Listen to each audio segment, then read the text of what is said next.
Olá, muito boa noite. Estamos chegando com o Linha de Passe, noite quente para brasileiros na Copa Libertadores da América. 2 confirmaram suas classificações. O Flamengo se classificou, empatou no Uruguai por 0-0. Segurou o Peñarol, se bem que o retrato do jogo foi outro, né? Foi mais o Peñarol segurando o Flamengo, que criou diversas oportunidades. E avança. O Flamengo está no mata-mata da Libertadores. Torcedor respira aliviado, é o principal assunto do Linha de Passe, que vai falar também da classificação do Grêmio. O Grêmio conseguiu vencer a Universidade Católica em sua casa por 2-0 e também avança, também vai ao mata-mata, precisava apenas de um empate. E nós tivemos, de certa forma, uma briga indireta envolvendo brasileiros pela melhor campanha da fase de grupos, da fase de classificação da Libertadores. E deu Palmeiras nessa disputa. O Cruzeiro perdeu a invencibilidade, foi derrotado no Mineirão, perdeu para o Emelec e o Palmeiras voltou a vencer com sua defesa sólida, sem levar gol. Fez 1-0 no São Lourenço e o Palmeiras tem a melhor campanha entre todos os times que disputaram a fase de classificação, a fase de grupos da Libertadores. Sejam todos bem-vindos. Linha de Quarta, nossa hashtag para você participar desde já. Estou com o Leonardo Bertozzi, com Jean Oddi, Eduardo Tironi e Mauro César, esperando, repito, a sua participação. Linha de Quarta, pela nossa hashtag, a sua participação é muito bem-vinda. Quarta-feira que teve a épica classificação do Tottenham, a decisão da UEFA Champions League e um assunto que será comentado aqui no Linha de Passe, a contratação de Vanderlei Luxemburgo, é o novo técnico do Vasco. Vanderlei Luxemburgo assina contrato e será a partir, não exatamente de agora, né? Porque não vai dirigir o time contra o Santos no final de semana, mas a partir deste momento é o técnico do Vasco para a sequência do ano de 2019. Começamos falando de Flamengo e a classificação no Uruguai, Mauro. Com algum contorno dramático depois da expulsão do Pará no segundo tempo. No primeiro tempo, o Flamengo criou diversas oportunidades, poderia ter vencido, não conseguiu concretizá-las em gols. No segundo tempo, ali com 20, 21 minutos, a expulsão do Pará trouxe um pouquinho mais de emoção para o jogo, mas de certa forma, mesmo a partir dali, o Flamengo conseguiu manter o controle das ações e se classificar. Bem-vindo. Olá, Paulo, companheiros, fãs de esportes. Eu diria o seguinte, por mais estranho que possa parecer, o Flamengo atual, mesmo quando joga bem, joga mal. É isso, jogou bem, primeiro tempo bem. Mas joga mal, porque o jogo consiste de defender bem, atacar bem, evitar os gols, criar as situações e fazer os gols. Se você perde vários gols, você jogou bem? Não, você não jogou tão bem. Você jogou bem até uma determinada fase do jogo. E na parte mais importante, do ponto de vista ofensivo, você não jogou bem, porque você tem várias oportunidades claras. A primeira, com menos de 2 minutos. Talvez a mais clara do jogo, tirando aquela no final do Vitinho, já nos acréscimos, né? Na verdade, então, foi uma chance clara com 1 minuto e alguma coisa e outra já aos 93 minutos de jogo, né? Já nos acréscimos, bem no finalzinho. Cara a cara com o goleiro, o Gabriel Barbosa, o Gabigol perdeu. E várias outras chances perdidas, né? Em 2 delas, pelo menos, o jogador estava impedido. Uma hora o Gabigol, a outra o Bruno Henrique, que é um outro problema, né? Se a bola chega, o cara está impedido, porque vive em impedimento, especialmente o Gabigol. Eu acho que acabou sendo para o Flamengo o ideal. Se o Flamengo vence, digamos que o Flamengo faz 2-0 no primeiro tempo e ganha com autoridade, e teve volume para isso, né? Teve volume para isso, certamente uma nota oficial seria disparada a qualquer momento, dizendo que o time é líder da chave, que fez uma campanha maravilhosa, e uma série de mentiradas, né, que qualquer um que vê futebol vê que não é nada disso. O grupo não era difícil, o Flamengo se complicou porque quis, o Peñarol não consegue passar da fase de grupos desde 2011, quando foi finalista da Libertadores, sob o comando de Diego Aguirre, né, decidiu contra o Santos de Neymar e Paulo Henrique Ganso, o Muricy foi vice-campeão. Mantém a sua tradição, vai para a Copa Sul-Americana, da qual foi eliminado, goleado no ano passado pelo Atlético Paranaense. E o Flamengo se classifica, mas pelo menos não vai poder vender mentira para o seu torcedor. Pelo menos não vai... Olha, se tiver nota oficial agora, é muita cara de pau, né? É muita cara de pau alguém emitir nota oficial depois dessa partida. O Flamengo cumpre apenas uma obrigação de se classificar. E evita um vexame. Mas jogando essa bola, não vai dar. Não vai chegar a lugar nenhum.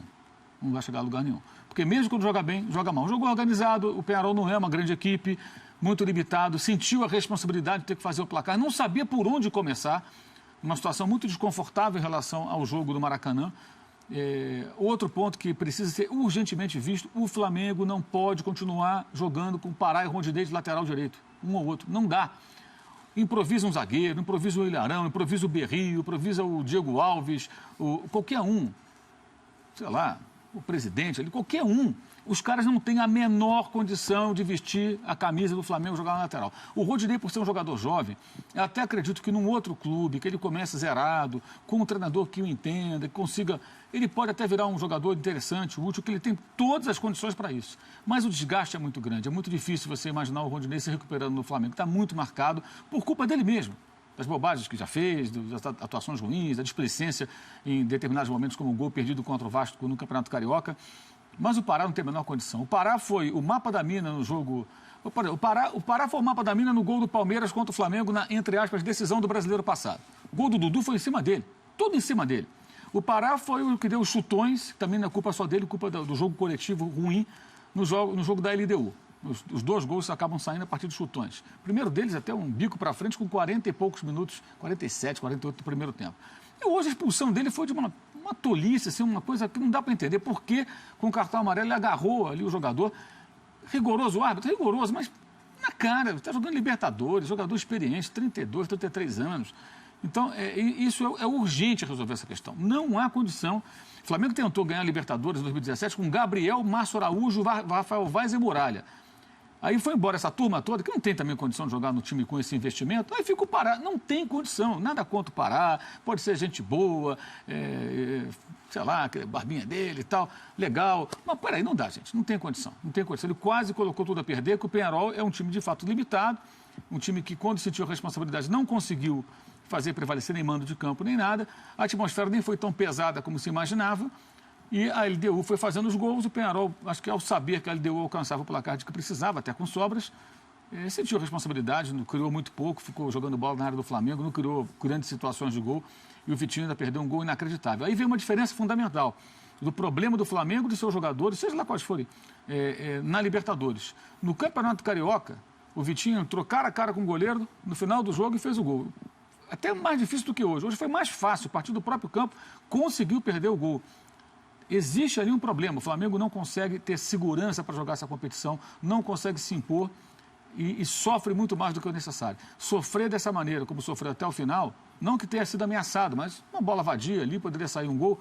O roteiro foi o mesmo do jogo de 2017 contra o São Lourenço, quando o Atlético Paranaense começou assumiu a vantagem no placar no Chile contra a Universidade Católica, ficaram jogando Flamengo e São Lourenço, o placar estava empatado e o São Lourenço tinha que fazer mais um gol. O Flamengo jogava pelo empate. Naquela ocasião, o São Lourenço fez o segundo gol e se classificou, o Flamengo foi eliminado. Hoje, o Peñarol não teve qualidade para isso. Mas não tem sentido passar por todo esse sufoco. Acho que o 0-0 acaba sendo bom, porque mostrou os defeitos, mostrou a displicência de alguns jogadores, especialmente o Gabigol, que perdeu gols incríveis, por exemplo, como no Campeonato Carioca, no jogo contra o Madureira, que foram 32 finalizações e perdeu vários gols. O Flamengo venceu por 2-0, um gol em impedimento dele e o outro que a bola bateu no zagueiro, desviou e foi pro gol. 32 finalizações contra o coitadinho do time do Madureira, que era um dos piores do campeonato. E hoje a coisa aconteceu de novo. Ou corrige isso, urgentemente, né? Tem aí a parada da Copa, é uma discussão que o clube tem que ter, ou realmente vai ficar pelo caminho de novo, porque jogando essa bola não tem condição, é algo sério, grave, e hoje era para ter conseguido uma classificação tranquila. O bom é isso, não vou dizer, não teremos mentira e cascata em nota oficial, é possível até que tenha, talvez alguém diga que a atuação foi maravilhosa, apesar do que vimos, dos gols perdidos absurdamente, mas pelo menos evita uma cortina de fumaça, uma vitória fácil, e ela poderia ter sido construída no primeiro tempo, certamente seria motivo para que as pessoas tentassem tapar o sol com a peneira. Como a classificação aconteceu, eu acho que é bem mais difícil fazer essa maquiagem aí, na verdade. E hoje, com o Gabigol jogando novamente na dele, digamos, né? Como centroavante, mais centralizado, tanto é que teve algumas das melhores oportunidades criadas pelo Flamengo. A primeira delas, acho que a segunda mais clara, né? Só a do Vitinho foi mais... Exatamente. Foi mais clara do que essa. Curioso como o jogo foi ficando pior para o Flamengo à medida que o tempo foi passando, com as coisas acontecendo. Aí, no primeiro tempo, poderia ter matado o jogo, é verdade. No segundo tempo, teve a expulsão e aí virou outra coisa. E aí, o Flamengo deu sorte que o rival, o Peñarol, é realmente muito fraco. Você via que tinha até uma vontade de atacar ali, mas não sabia nem por onde, né? Ou jogava a bola na área, não conseguia trocar 3 passes. Era um time realmente que não sabia fazer isso, né? Soube se defender muito bem quando esteve aqui no Brasil, no Maracanã, e aí até que venceu, mas quando teve que sair para o jogo, não conseguiu. Curioso que isso me parece um pouco com o Flamengo. O Flamengo, na situação que ele estava hoje, de jogar fechado e espetar nos contra-ataques, até a fase final, que é de arrematar para o gol, o Flamengo funcionou. Com esses caras muito velozes. Everton Ribeiro, o Gabigol, o Arrascaeta, que é um cara muito inteligente. Então, com campo para jogar, esse time pode ser muito perigoso. Não foi hoje porque perdeu gols. Agora, para o jogo de hoje, isso poderia funcionar. Como até, no fim das contas, funcionou, porque o Flamengo empatou e se classificou. Só não fez os gols tantos. Agora, o olhar acho que é daqui para frente, né? O Flamengo vai ter que fazer outro jogo, vai ter que fazer o jogo que ele não conseguiu fazer até hoje, que é o jogo de construir jogadas, tocar a bola, ter a bola, propor o jogo. Isso o Flamengo não está conseguindo fazer. Então isso é preocupante para a próxima fase, para o que vem aí a partir de agora. Eu não posso decretar que isso não vai acontecer, mas pelo tempo de trabalho que existe até agora e por isso não acontecer até agora, eu acho difícil que o Flamengo consiga, de uma hora para outra, se transformar num outro time. Num time que consiga mais jogar do que apenas se defender e ir para o contra-ataque. E, como eu falei, vai precisar disso. Vai decidir muitas partidas em casa, vai ter outros jogos como o de hoje que vai poder se defender, mas vai ter que fazer alguma coisa ofensivamente. E vai ter horas que vai ter que jogar. E acho que esse é um problema. Esse é um problema que o Flamengo pode ter daqui para frente. Estou com o Mauro quando a não vitória hoje deixou mais claro qual é o estágio do Flamengo.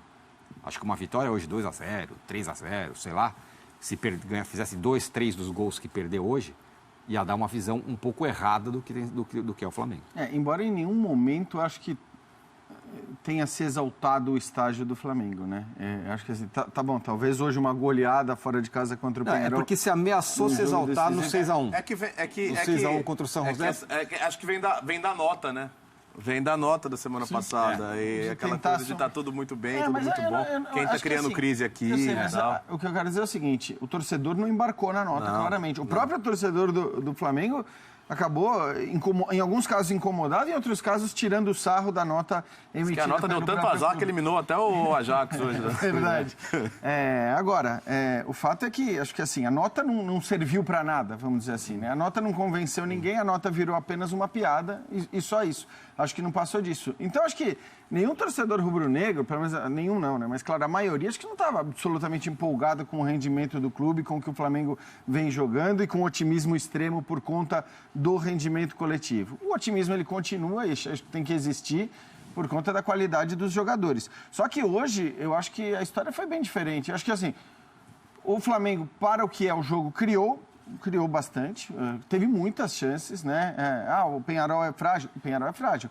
Mas o Flamengo criou muitas oportunidades, né? Mesmo precisando de um empate. Eu sempre vou lembrar do jogo contra o Fluminense na Taça Guanabara, quando o Flamengo precisava apenas de um empate e por isso fez o que fez, o que era inaceitável. Não foi o caso hoje. O Flamengo criou muito mais do que o Penharol, teve muito mais chances. Os problemas defensivos não foram vistos e aí tudo bem. É claro que em relação aos problemas defensivos não terem sido vistos, a gente pode apontar a fragilidade do Penharol. Só que eu lembro que o Flamengo sofreu, não foi pouco, em alguns dos lances contra o San José, sendo que o San José tinha um jogador a menos no Maracanã. O Flamengo sofreu contra o Vasco, que é uma equipe também fraca tecnicamente. Então, o goleiro do Flamengo tem, via de regra, trabalhado muito em praticamente todos os jogos. Hoje, não trabalhou. Então, acho que hoje, coletivamente, como desempenho do time, ele foi bem melhor. Os meias criaram, né? Os meias criaram. Everton Ribeiro, agora, Arrascaeta. é isso. E assim, o Everton Ribeiro tem sido o destaque já da temporada toda. O Arrascaeta entrou bem, acho que, né, se manteve como titular, mesmo com o Diego entrando, quando o São Paulo jogando muito bem. Porque o time não levou gol, né? Então, tem sido um problema. O Flamengo tem levado gol na maioria dos jogos. É uma das bandeiras que o Mauro tem levantado aqui. É isso. Hoje o problema foi um apenas, né? É um problema individual do jogador que chega na cara do gol e perde e desperdiça. Isso valeu muito para o Gabigol, e aliás não é de hoje. O Gabigol, embora tenha feito muitos gols na temporada, ele perde muito gol também.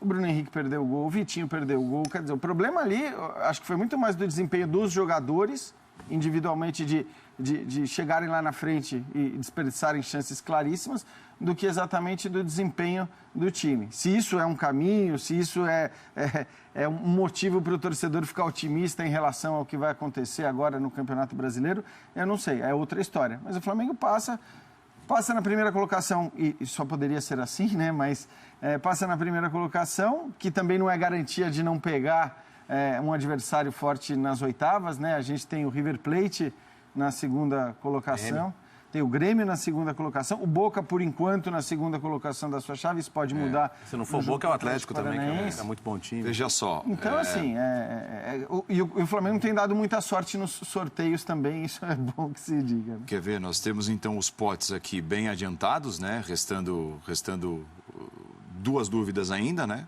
Que serão desvendadas, mas nós temos no pote 1, Palmeiras, Cruzeiro, Inter e Flamengo, os 4 brasileiros, 2 paraguaios, Cerro Porteño e Libertad.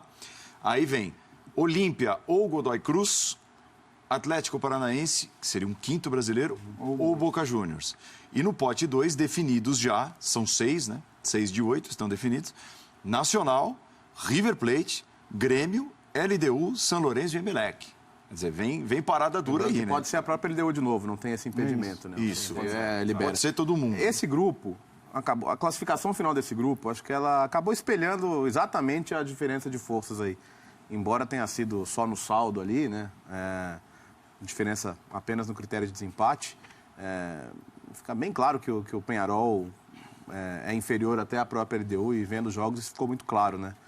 É difícil até de explicar o Flamengo não ter feito gol no Peñarol em 180 minutos com tantas chances criadas nos 2 jogos.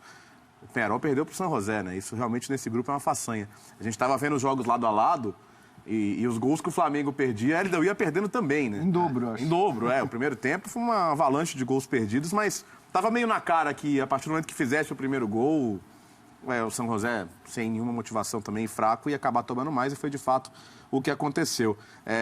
O que chamou a atenção foi assim, acho que a preocupação que tinha o rubro-negro, ela era muito maior em relação ao seu histórico do que ao que o Peñarol poderia oferecer, né? E acho que isso ficou muito claro com a bola rolando. Já falamos aqui dos gols perdidos, das chances. Eu acho a expulsão rigorosa, mas ela podia ser evitada. Tira, cara. Qualquer jogador na posição do Pará e da maneira que ele costuma marcar, está exposto, está sujeito a ser expulso. Já com cartão amarelo fora de casa, né? Então,